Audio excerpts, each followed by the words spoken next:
Salut tout le monde, comment allez-vous? Moi ça va plutôt bien. Aujourd'hui on se retrouve pour l'actu rap, c'est parti.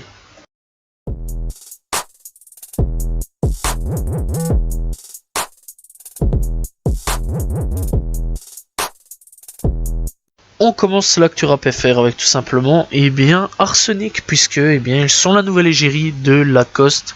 Voilà, donc félicitations à eux. On espère que ça va pas partir en couille, puisque les dernières années, ceux qui ont porté les Lacoste sont légèrement partis tout simplement en cacahuète. Donc voilà, bref, on a confiance en Arsenic, rien à dire là-dessus. Donc clairement, on espère quand même que cette collaboration va être plutôt cool. Donc voilà, bref, nouvelle égérie. Que dire de plus, mis à part, mais félicitations à Arsenic et on espère que le meilleur pour eux. Jeudi dernier, nous avons eu tout simplement la cérémonie des flammes, une cérémonie tout simplement où ils distribuaient des trophées pour le rap. Donc voilà, bref, on rappelle tout simplement que tout ça a été créé après les victoires de la musique, voilà, puisque l'année passée, il y a eu pas mal de différends avec les victoires de la musique, et donc ici, il y a eu les flammes. Bref, il y a eu pas mal de problèmes avec les flammes, on va pas se mentir, pour la première édition, bien sûr, donc on espère que la deuxième édition sera clairement meilleure et qu'il y aura moins de petits problèmes, genre des oublis, ou alors tout simplement les gens qui sont partis de la salle, ou alors vraiment des grosses têtes ou des grosses pointes du rap qui manquaient, clairement, ça c'est dommage. Bref, il y a eu aussi pas mal de blancs sur certaines interventions, et pas mal de gens tout simplement aussi commencent tout doucement à créer aussi certaines polémiques. Bref, récemment, donc voilà, mais en tout cas, on espère que l'année prochaine, ça s'améliorera, et j'ai déjà hâte de voir tout simplement les flammes, épisode 2 ou saison 2, bref, c'est comme vous voulez, mais en tout cas, on a hâte tout simplement de voir la deuxième édition des flammes. À Teyaba, ça va être sûrement une question de temps qu'il soit dans une petite sauce ou dans une grosse sauce, puisque il a tout simplement pété un petit câble ce samedi sur les personnes transgenres. Donc voilà. Alors qu'est-ce qu'il s'est passé? Ce 13 mai, il a marqué 2023 le monde qui part en sauce. Au début, pas vraiment de réponse, et puis il marque tout simplement risque de choquer certaines personnes qui sont déconnectées de la réalité. Une femme est une femme, un homme est un homme. Vous pouvez faire la chirurgie que vous voulez, prendre les cachets que vous voulez, ce qui fait de vous, c'est votre ADN. Bref, il y a quand même eu pas mal de réactions, 330 à l'heure où je vous parle, il y en a sûrement plus qui vont sûrement arriver au fur et à mesure du temps. Bref, il a fait quand même une quinzaine de tweets, voire peut-être un petit peu plus si je vais un petit peu plus loin. Donc voilà, où il a parlé un petit peu de tout ça, où il pensait un petit peu de ce qu'il pensait un petit peu de la génération actuelle des gens, et surtout du fait que les gens soit deviennent donc pour des hommes des femmes et des femmes des hommes. Donc voilà, et pour lui ça pose problème. Donc voilà, bref, dites-moi ce que vous en pensez dans les commentaires. Donc voilà, et en tout cas restez calme s'il vous plaît, voilà, et pas de dispute dans les commentaires s'il vous plaît. Dadju s'excuse après ses propos sur les entiers. Alors qu'est-ce qui s'est passé?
Booba, tout simplement, traite Caris d'influent voleur. Donc voilà, bref, Caris traitait plutôt d'influent voleur par Booba. Bref, donc, qu'est-ce qui s'est passé? Ça, c'est simple. Durant son nouveau clip de Caris, tout simplement, donc le clip Penaduro, Donc voilà, et bien il y a eu une sponsorisation d'un jeu vidéo, voilà, et en gros Booba l'a tout simplement traité d'influent voleur. Donc il dit donc Caris fait partie des influents voleurs, et également un placement de produit aussi flagrant pour un jeu payant sans annoncer aux spectateurs, c'est légal ça. Bref, on va pas se mentir, clairement des sponsors de jeux vidéo, il y en a tout le temps. Voilà, je comprends pas vraiment cette polémique qu'il y a eu autour de Caris, parce qu'il y a quand même une petite polémique autour de ça. Voilà, je rappelle quand même que les youtubeurs font aussi des OP, donc voilà, où ils présentent des jeux, etc. Alors oui, certes, on doit tout simplement le dire, ça c'est logique, mais bon, de là à aller faire tout simplement un scandale et dire que c'est un influenceur qui vole les gens, je pense pas vraiment, donc voilà, je pense plutôt que c'est une petite erreur de la part de Caris.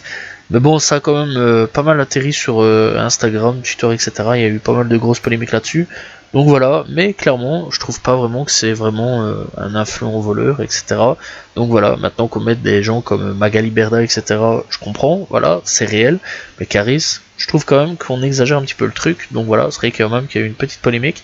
Mais clairement, je suis pas d'avis d'accord avec ce que Booba dit. Dites-moi ce que vous en pensez dans les commentaires.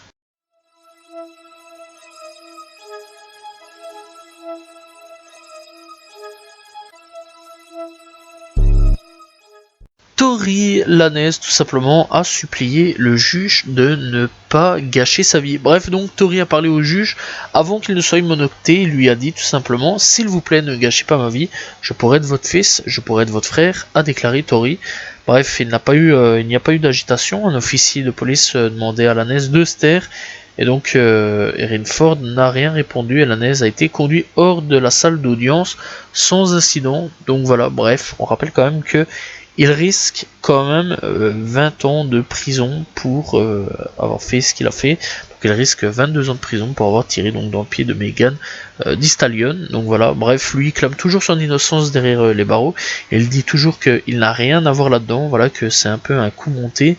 Donc voilà, dites-moi ce que vous en pensez et dites-moi clairement s'il mérite ou non ces 22 ans de prison. Même si moi pour ma part je trouve quand même que c'est un peu beaucoup trop long pour avoir tiré sur un pied. L'assassin de Pop Smoke, a reconnu avoir tué le rappeur.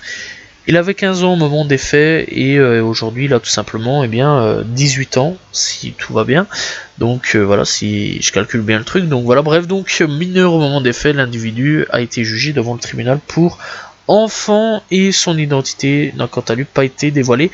Cependant, Hot New Hip Hop affirme qu'il devrait rester en prison jusqu'à ses 25 ans, soit pour une durée de 7 ans. Deux autres suspects alors majeurs en 2020 risquent quant à eux la peine de mort. Donc voilà, on peut dire que le mineur s'en sort plutôt bien, on va pas se mentir, puisqu'il ne fera que 7 ans de prison comparé aux autres qui eux risquent clairement soit la prison à vie ou tout simplement la peine de mort. Bref, clairement c'est quand même assez chaud d'avoir tué une personne pour tout simplement des bijoux. Je rappelle Pop Smoke, c'est pour ça qu'on l'a tué. Malheureusement Pop Smoke a fait quand même une gaffe en dévoilant son adresse, mais clairement qu'il repose en paix, ça ne valait pas non plus le coup de tuer un homme pour des bijoux. Young Thug a été transporté à l'hôpital en urgence. Bref, il s'est quand même passé pas mal de choses puisque alors qu'il était en pleine audience du tribunal, le rappeur a été transporté à l'hôpital pour une urgence médicale. Pour le moment, aucune précision de son état de santé n'a été partagée. On sait juste que tout simplement Thugger serait resté hospitalisé pendant quelques heures avant de pouvoir finalement retourner au tribunal. Pour son avocat Keita Adams, c'est d'ailleurs à cause de ces conditions de détention que le rappeur aurait des complications médicales. Il dit tout simplement: je sais qu'il a eu des difficultés du même genre à la prison du comté de Cobbs il y a quelques mois, et je suis donc évidemment préoccupé pour son bien-être. Young Thug est privé de sommeil, obligé de se réveiller les jours d'audience entre 3 et 4 heures du matin pour ne pas dormir plus de 5 heures par nuit. À la fin de la semaine, Young Thug a du mal à suivre tout ce qu'il se passe dans cette affaire. Bref, clairement, on commence un petit peu à se poser la question, c'est si on n'essayerait pas un petit peu de le tuer ou vraiment de vraiment l'épuiser au bout pour qu'il se déclare coupable ou autre. Bref, clairement, c'est assez chelou ce qui se passe un petit peu sur Young Thug en ce moment. Et je le rappelle clairement qu'il y a toujours une demande de libération, de les laisser sortir sous caution. Donc voilà, clairement, on espère que Young Thug va quand même pouvoir sortir, parce que c'est vrai que quand même, ça commence à devenir assez préoccupant son état, puisque, je le rappelle, ici, il a quand même été à l'hôpital. Donc voilà, ici pour le moment je dis plus d'une fois, mais apparemment enfin une fois, mais apparemment il a déjà été plus d'une fois à l'hôpital ces derniers temps, donc voilà, et ça a l'air assez grave quand même. Guna annonce son retour officiellement, donc voilà, bref, et on rappelle que Guna tout simplement fait aussi un petit peu partie de l'affaire YSL ces derniers moments, donc voilà, et il confirme aujourd'hui être en route pour être de retour. Un nouveau single qui nous confirme bien que le rappeur d'Atlanta est sur le point de sortir de la nouveauté. Donc voilà, et bon, moi personnellement j'ai hâte de voir un petit peu ce qu'il va pouvoir faire comme style de musique. Est-ce qu'il va rester sur le style Young Thug ou non, ou partir sur une nouvelle route? Telle est la question. Bref, on le rappelle quand même que ces derniers moments il faisait un petit peu profil bas depuis sa sortie de prison. Et bien, on a eu un extrait inédit récemment dévoilé sur son Instagram. Donc voilà, bref, est-ce que Guna va pouvoir revenir comme il était au top de sa forme avant d'être en prison ou non? Telle est la question aujourd'hui. Est-ce qu'on va enfin avoir Utopia de Travis Scott? Telle est la question, puisque eh bien, on a eu ce 13 mai eh bien, un commentaire plutôt mystérieux, It's the Time, de Travis Scott sous le poste de Mike Dean cette nuit. Donc voilà, bref, Utopia est-il sur le chemin de l'arrivée? Enfin, telle est la question. On espère, on a hâte de voir un petit peu ce que ça va donner, ce fameux Utopia. Voilà, ça fait à peu près 5 ans, 4 à 5, 6 ans max, qu'on a eu Astro World. Donc voilà, c'était son dernier album, qui a été un succès hyper commercial. Voilà, ça a cartonné à mort. Et bah depuis ces longues années, on n'a plus vraiment eu de nouveautés. On connaît le raison, on sait pourquoi avec le fameux accident. Bref, et on a hâte de voir un petit peu l'arrivée d'Utopia. Et j'ai vraiment hâte d'écouter bien de nouveaux sons de Travis Scott.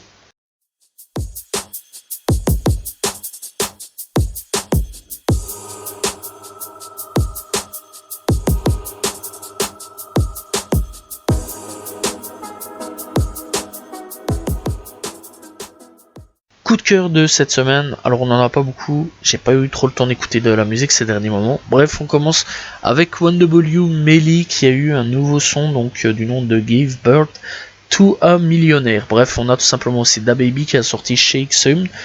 Très bon retour de la part de DaBaby, ça fait un petit peu plaisir. Bref, et alors on a Cochise qui a sorti Kaneki aussi, très bon retour de Cochise, et que j'attendais vraiment particulièrement son retour. Bref, en tout cas c'était une petite semaine, en tout cas cette semaine-ci au niveau des sorties que moi j'ai écouté parce que j'ai pas eu trop le temps, mais en tout cas n'hésitez pas à aller checker, il y a quand même du bon disponible cette semaine.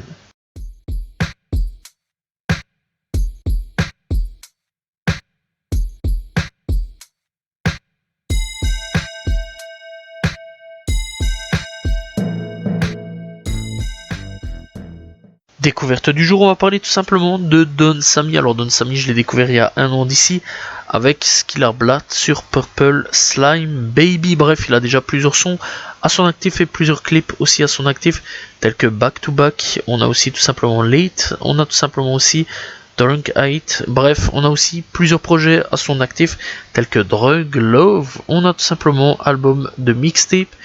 On a Vain Music et bien aussi album de mixtape 2.0, et le dernier c'est tout simplement Bipolar Love sorti en 2022. Bref, il est là en tout cas depuis quand même pas mal de petits temps, je vais dire depuis 2018-2019, donc voilà, et c'est vraiment un très bon rappeur que j'apprécie plutôt bien. Bref, il a une voix assez douce à ce niveau là, donc voilà, c'est pas vraiment du rap trap ou quoi au caisse. Donc voilà, en tout cas n'hésitez pas à aller découvrir Don Samy, disponible sur toutes les plateformes de streaming.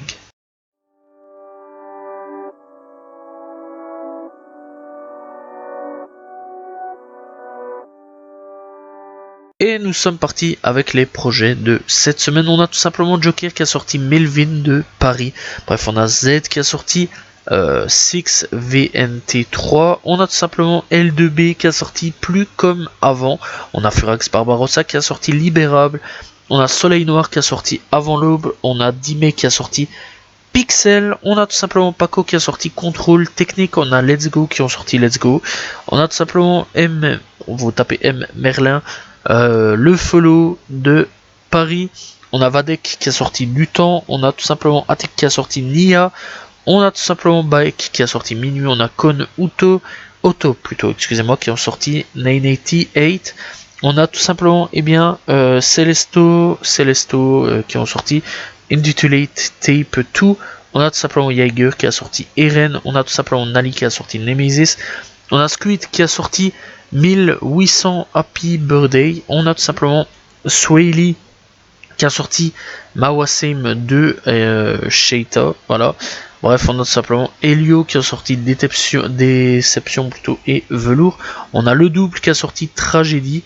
Bref, c'était les projets donc FR de cette semaine. Pour les projets US, il y en a aussi pas mal. Donc on a tout simplement NBA Youngboy qui est de retour avec Richards Hop. Bref, on a tout simplement aussi Russ qui a sorti Chomp 2.0, donc c'est un EP. On a Suicide Boy qui est aussi de retour avec Ying Yang Tape.